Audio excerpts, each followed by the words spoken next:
Hi, I'm Elia from QMetrix.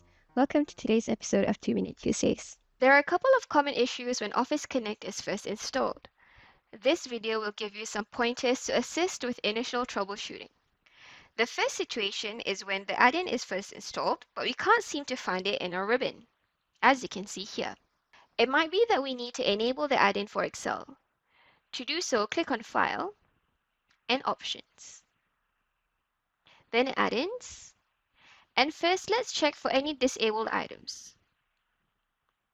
If there are no disabled items, close out of this window and select COM add-ins instead. Here we can see that the checkbox next to OfficeConnect for Excel is unticked. So let's go ahead and tick that and click on OK. Once the settings are updated, we can see that the OfficeConnect add-in is now visible on our ribbon.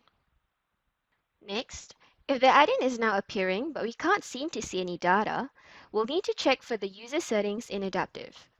We'll need to ensure that the user is assigned with a permission set that includes OfficeConnect, and we'll need to check that they're included in the access rules.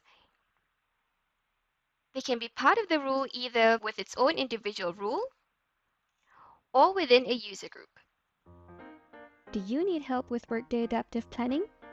QMetrix provides a health check to assess and optimize your adaptive planning instance. For more information, contact us using the details provided below.